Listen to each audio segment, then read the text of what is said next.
Nah, Gantt chart ini dapat digunakan secara efektif dalam project management dengan memberikan visualisasi jadwal proyek secara menyeluruh yang memudahkan perencanaan, pemantauan, dan koordinasi antar tugas serta anggota tim. Jadi, beberapa contoh penggunaan dalam Gantt chart yang membantu efektivitas manajemen proyek ialah yang pertama, visualisasi jadwal dan durasi tugas. Gantt chart menampilkan setiap tugas proyek dalam bentuk batang horizontal yang menunjukkan durasi dan waktu pelaksanaan, yang membantu project manager dan tim melihat gambaran besar sekaligus detail tiap tugas secara jelas. Yang kedua, memantau progres proyek secara real time. Dengan memperbarui status tugas pada Gantt chart, project manager dapat memantau kemajuan proyek secara langsung, mengidentifikasi keterlambatan atau hambatan, dan mengambil tindakan korektif lebih cepat. Yang ketiga, ada mengelola ketergantungan dan urutan tugas. Jadi, Gantt chart ini juga menunjukkan hubungan antar tugas yang mana harus selesai dulu dan sebelum tugas itu dimulai. Jadi, hal ini membantu menghindari hambatan dan memastikan urutan kerja yang logis.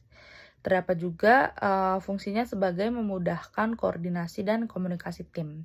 Jadi semua anggota tim ini dapat melihat tugas mereka, jadwal, dan bagaimana pekerjaan mereka berkontribusi pada proyek secara keseluruhan. Sehingga hal ini juga meningkatkan kolaborasi, mengurangi miskomunikasi, dan memastikan semua pihak memiliki pemahaman yang sama. Dan yang terakhir itu sebagai alat komunikasi dengan stakeholders. Jadi visualisasi yang jelas itu juga memudahkan komunikasi dengan pihak luar proyek seperti manajemen atau klien, sehingga mereka dapat memahami progres dan jadwal proyek tanpa perlu penjelasan teknis yang rumit. Nah, contoh penggunaan Gantt chart dalam proyek ini sendiri, yang pertama itu untuk memantau penyelesaian tugas.